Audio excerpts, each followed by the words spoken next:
Tron ఒక నూతన బ్రహ్మాండం. ఏదైనా చల్లటిది లేదా వేడిది తీసుకున్నప్పుడు దంతాలలో జివ్వుమనిపిస్తుంది. నా సలహా సెన్సోడైన్. మొదటిసారి బ్రషింగ్ తోనే సెన్సోడైన్ నరాలపైన అడ్డంకి ఏర్పరచడం మొదలు పెడుతుంది. అది మీకు చాలా కాలం రక్షణ ఇస్తుంది, కేవలం 2 వారాల్లోనే. సెన్సోడైన్ ప్రపంచపు #1 సెన్సిటివ్ దంతాల టూత్ పేస్ట్. ఇప్పుడు కొనుక్కోండి 2 సింథాల్ ఫ్రెష్. పొందండి 3వది ఉచితంగా. She's still not back.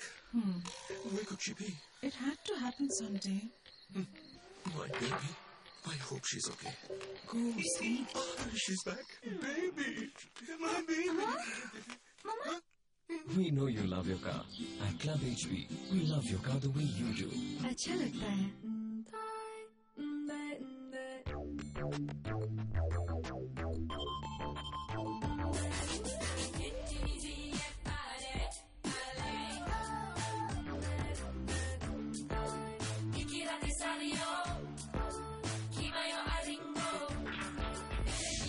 ప్రపంచంలో మీ ఎంటర్టైన్మెంట్ ఎల్లప్పుడూ మీ వెంటే ఉంటుంది.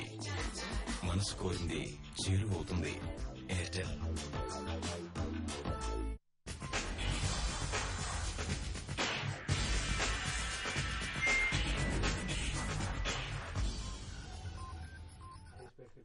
Okay, welcome back.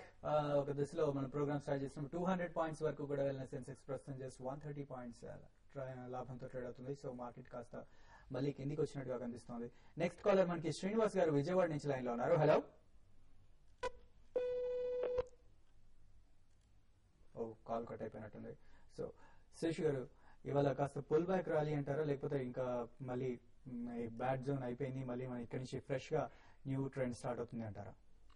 ఫ్రెష్ గా అప్ ట్రెండ్ స్టార్ట్ అవుతుందని చెప్పలేం, చాలా కష్టం. అంటే పెద్ద అప్ ట్రెండ్ ఉండకపోవచ్చు, కళ్ళు ఉన్నా కూడా మైనర్ అప్ ట్రెండ్. అయితే మార్కెట్ ఒక 6000 లెవెల్స్ నుంచి 5750 వరకు వచ్చింది కాబట్టి, అంటే ఒక 250 పాయింట్స్ పడింది కాబట్టి ఒక 70 to 80 పాయింట్స్ 100 పాయింట్స్ దాకా రిట్రేస్మెంట్ అవుతుంది. అదే దానిలో భాగంగానే ఈ రోజు మార్కెట్ పెరిగింది. దీంతో పాటు షార్ట్స్ కూడా హెవీగా మార్కెట్ లో బిల్ కావడము, అవి కూడా కొంత కవరింగ్ రావడం, ఇవన్నీ కూడా చెప్పొచ్చు. ఏదైనా కూడా సెంటిమెంట్ అనేది బాగా వీక్ అయింది. తర్వాత టెక్నికల్ గా కూడా మార్కెట్ చాలా వీక్ అయింది.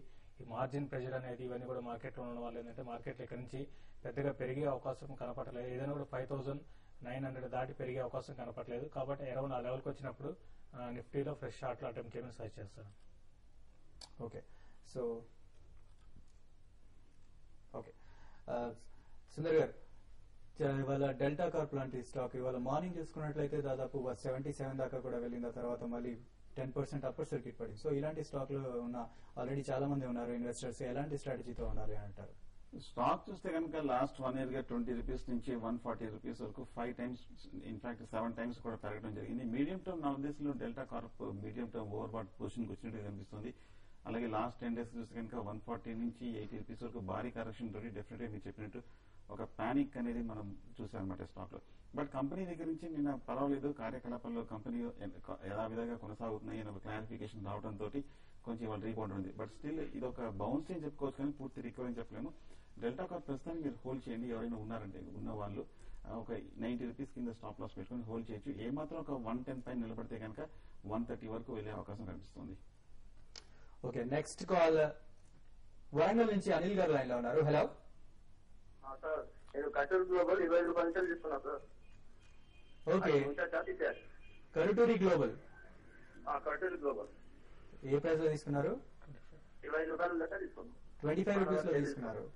ఓకే, సో భారీ లాస్ లో ఉన్నారు.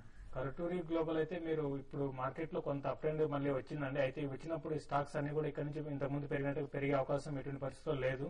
కాబట్టి ఒకసారి ఇటు కరటూరి గ్లోబల్ లాంటి స్టాక్ లో మీరు కొంచెం ఏమాత్రం స్టాక్ పెరిగినప్పుడు ఎగ్జిట్ కావడానికి ప్రయత్నం చేయండి. ఇది పెద్దగా పెరిగే అవకాశం మీ రేట్ అయితే వచ్చే అవకాశం ఇప్పుడు కనపడలేదండి. ఏదైనా 22 ఆ లెవెల్కి వచ్చినప్పుడు స్టాక్ ని ఎగ్జిట్ గా లాస్ బుక్ చేసుకుని దానికన్నా ఇండెక్స్ బేస్డ్ స్టాక్స్ లో ఇన్వెస్ట్ చేయమని సజెస్ట్ చేస్తానండి. ఓకే, నెక్స్ట్ కాలర్ మచిలీపట్నం నుంచి కృష్ణ గారు లైన్ లో ఉన్నారు. హలో హలో కృష్ణ గారు, గుడ్ ఆఫ్టర్నూన్, చెప్పండి. సార్, నేను ఎల్ఐసిలో మార్కెట్ ప్లస్ చేశానండి. ఓకే, 3.5 years అయిందండి. అది 5 years బాండ్ అండి. ఇంకా 1 year to 4 months ఉంచమంటారు, తీసేయమంటారండి? చూడండి మీరు 5 years అంటున్నారు కాబట్టి మీరు ఎందుకంటే మీరు అంటే 3 years బ్యాక్ చేసినట్టున్నారు. ఆ టైంలో మార్కెట్ కూడా బాగా వీక్ ఉన్నాయి. అయితే ఇప్పుడున్న పరిస్థితుల్లో మార్కెట్ కొంత అప్ అండ్ ఉంది. నెక్స్ట్ 1 year 1.5 year కూడా ఇంకా కొంచెం బాగుండే అవకాశం ఉంది. కాబట్టి ఇక్కడ నుంచి ఏంటంటే మీరు ప్రాఫిట్స్ అనేది ఫర్దర్ గా పెరిగే అవకాశం ఉంది. కాబట్టి మీరు ఎల్ఐసిని అయితే హోల్డ్ చేయమనే సజెస్ట్ చేస్తానండి. ఓకే, నెక్స్ట్ కాలర్ మధు గారు కరీంనగర్ నుంచి లైన్ లో ఉన్నారు. హలో హలో మధు గారు చెప్పండి. సార్ బన్స్వారా సింటెక్స్ అండి. సారీ, బన్స్వారా సింటెక్స్. బన్స్వారా సింటెక్స్ ఏ ప్రైస్ లో ఉన్నారండి? ఇది 145 లో ఉన్నాం సార్. ఓకే, 145 లో. ఓకే, షార్ట్ టర్మ్ కోసమా లాంగ్ టర్మ్ కోసమా? లాంగ్ టర్మ్ అండి. లాంగ్ టర్మ్ కోసం. లాంగ్ టర్మ్ కోసం. ఓకే అండి, షూర్. అది బన్స్వారా సింటెక్స్ ఓవరాల్ గా పిక్చర్ చూస్తే కనుక లాస్ట్ 1 year గా 10 రూపాయల నుంచి 150 రూపాయలకు 15% పెరిగి మళ్ళీ 150 నుంచి 100 రూపీస్ వరకు బాగా తగ్గడం జరిగింది. కాకపోతే మీరు కొంచెం హై రేట్ లో తీసుకుంటారండి ఈ టెక్స్టైల్ కంపెనీ. అండ్ ప్రాఫిటబిలిటీలో ఈక్విటీ చూస్తే కనుక కొంచెం చిన్నది మీడియం సైజ్ కంపెనీ లాగే ఉంది, కానీ చాలా స్ట్రాంగ్ గా ఏం కనిపించట్లేదు. సో మరి ఇన్ని రోజులు వెయిట్ చేసి కాబట్టి నా ఉద్దేశంలో వెయిట్ చేయండి. ఏమాత్రం ఒక 100 రూపీస్ పైన నిలబడితే కనుక పర్వాలేదు. 100 రూపీస్ కింద కనుక 2-3 సెషన్స్ క్లోజ్ అవుతే మటుకు షార్ట్ టర్మ్ వీక్నెస్ వస్తుంది. సో ఫండమెంటల్ గా చూస్తే కనుక కొంత గొప్పగా లేవు ప్రాఫిటబిలిటీ కానీ కంపెనీ సైజ్ చూస్తే మటుకు. టెక్నికల్ గా మటుకు కొంచెం ఇంకా ఓవరాల్ బుల్లిష్ ట్రెండ్ లో ఉంది కాబట్టి 100 రూపీస్ స్టాప్ లాస్ పెట్టుకొని మీరు హోల్డ్ చేయొచ్చు. ఓకే, నెక్స్ట్ కాలర్ మంత్రాలయం నుంచి జయరామ్ గారు లైన్ లో ఉన్నారు. హలో నమస్కారం సార్. నమస్తే అండి, చెప్పండి. హెచ్డిఎల్ ఈ రేట్ లో బై చేస్తా, బై చేస్తే ఏ రేట్ లో స్టాప్ లాస్ పెట్టుకోవాలి? అలాగే ఎల్ఐసి హౌసింగ్ ఈ రేట్ లో బై చేయొచ్చా? ఎప్పుడు బై చేయాలి? బై చేస్తే ఏ రేట్ స్టాప్ లాస్ పెట్టుకోవాలి? మీ టైం ఫ్రేమ్. హలో, మీ టైం ఫ్రేమ్ ఏంటి? షార్ట్ టర్మా, మీడియం టర్మా, లాంగ్ టర్మా? Short term sir. Short term కోసం. ఓకే, ఎప్పుడు ఎంటర్ అవ్వాలి మార్కెట్ లో?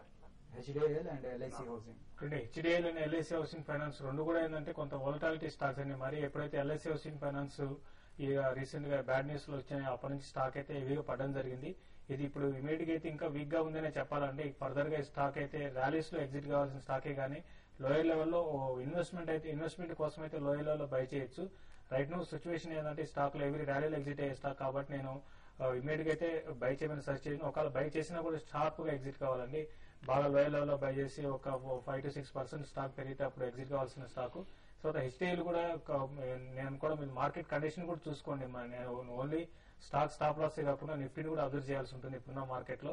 కాబట్టి మీరు కరెంట్ లెవెల్స్ లో కాకుండా కొంచెం వెయిట్ చేయమని సజెస్ట్ చేస్తాను. ప్రాబ్లీ నెక్స్ట్ వీక్ మీరు అట్లా డెసిషన్ తీసుకొని బై చేయమని సజెస్ట్ చేస్తాను. ఓకే, కాస్త నెక్స్ట్ వీక్ దాకా ఆగి ఒక డెసిషన్ తీసుకొని. నెక్స్ట్ కాలర్ వినయ్ హైదరాబాద్ నుంచి లైన్ లో ఉన్నారు. Hello hello, good afternoon. Very good afternoon అండి, చెప్పండి. అది Reliance power sale land bank లో హోల్డింగ్స్ ఉన్నాయి, అది కొంచెం మోడల్ తీసాను short term. Reliance power and Lanco infra. Land infra and sale. Okay, Reliance power చూస్తే కనుక బాగా టెక్నికల్ గా వీక్ అని కనిపిస్తుందండి. కాకపోతే కొంచెం ఈ లెవెల్ లో బాగా తగ్గింది కాబట్టి కొంచెం ప్రస్తుతానికి వెయిట్ చేయండి. కొంచెం మేజర్ సైడ్ వేస్ ట్రెండ్ ఇంకా ఫర్దర్ గానండి. ఇమ్మీడియట్ గా ఫర్దర్ గా బులిష్ గా లేదు, ఫర్దర్ బేరిష్ గా లేదు. ల్యాంకో ఇన్ఫ్రా చూస్తే కనుక ఈ బుల్ మార్కెట్ లో ఓవరాల్ హిస్టరీ చూస్తే కనుక 10 రూపాయల నుంచి 75 రూపాయల వరకు 7-8% పెరిగి అలాగే లాస్ట్ 1 month గా 75 రూపీస్ నుంచి 60 రూపీస్ వరకు షార్ట్ టర్మ్ కరెక్షన్ లో పడింది. సో టెక్నికల్ గా కరెక్ట్ గా 55 రూపీస్ దగ్గర సపోర్ట్ ఉంది. ఇక్కడ నుంచి ఇమీడియట్ గా పెద్ద పడే అవకాశం లేదు, ఇక్కడ నుంచి రీబౌండ్ అయ్యే అవకాశం ఉందే కాబట్టి సో ప్రస్తుతానికి రిలయన్స్ ఇన్ఫ్రా మటుకు 55 కింద స్టాప్ లాస్ పెట్టుకొని మీరు హోల్డ్ చేయొచ్చు. ల్యాంకో ఇన్ఫ్రా 55 కింద స్టాప్ లాస్ పెట్టుకొని హోల్డ్ చేయొచ్చు. ఓకే, శశి గారు చివరిగా ట్రేడర్స్ కి ఎలాంటి సలహా ఇస్తారు? చూడండి, మార్కెట్ అయితే ఇప్పటి వరకు చాలా స్ట్రాంగ్ గా ట్రేడ్ అవుతుందండి. కాబట్టి ఒకవేళ నిఫ్టీ గానీ 5850 పైన సస్టైన్ అయితే లాంగ్ పొజిషన్స్ హోల్డ్ చేయమని సజెస్ట్ చేస్తాను. ఒకవేళ 5850 పైన సస్టైన్ కాలేదంటే మాత్రం చాలా వరకు లాంగ్ పొజిషన్స్ స్క్వేర్ ఆఫ్ చేయమని చెప్తాను ఇప్పటికి. అయితే రీసెంట్ గా ఎవరైతే లోయర్ లెవెల్ లో బై చేశారో వాళ్ళు కూడా ఏంటంటే లాంగ్ పొజిషన్స్ కి స్టాప్ లాస్ పెట్టుకుని నిఫ్టీకి క్యాష్ నిఫ్టీకి 5800 దగ్గర స్టాప్ లాస్ పెట్టుకుని హోల్డ్ చేయొచ్చు. ఒకవేళ 5800 బిలో వచ్చిందంటే ఫర్దర్ గా వీక్ అయ్యే అవకాశం ఉంది. ఓకే, సుందర్ గారు మీరేమంటారు? సో టెక్నికల్ గా మరింత కన్సాలిడేషన్ కావాలండి. చాలా మంది ఇన్వెస్టర్స్ ఇప్పటికీ ఇప్పుడు ఈ రేట్ లో కొనొచ్చని అడుగుతున్నారు. వెయిట్ చేయండి, బాగా కన్సాలిడేషన్ అయ్యి ఒక సేఫ్టీనెస్ కనిపిస్తేనే బై చేయండి. అలాగే 5800 ఇవాళ ఇంట్రాడే సపోర్ట్ ఫామ్ అయినట్టు కనిపిస్తుంది. 5800 కింద కనుక ఒక 5 minutes ట్రేడ్ అయితే కనుక షార్ట్ పొజిషన్ తీసుకొని 20 పాయింట్స్ స్టాప్ లాస్ తోటి 30-40 పాయింట్స్ టార్గెట్ తోటి క్లోజ్ చేయండి. ఓకే, థ్యాంక్ యూ శశి గారు, థ్యాంక్ యూ సుందర్ గారు. ప్రస్తుతానికి మార్కెట్లు స్ట్రాంగ్ గా ట్రేడ్ అవుతున్నాయి. ఇవి వాళ్ళ బిజినెస్ లంచ్ విశేషాలు.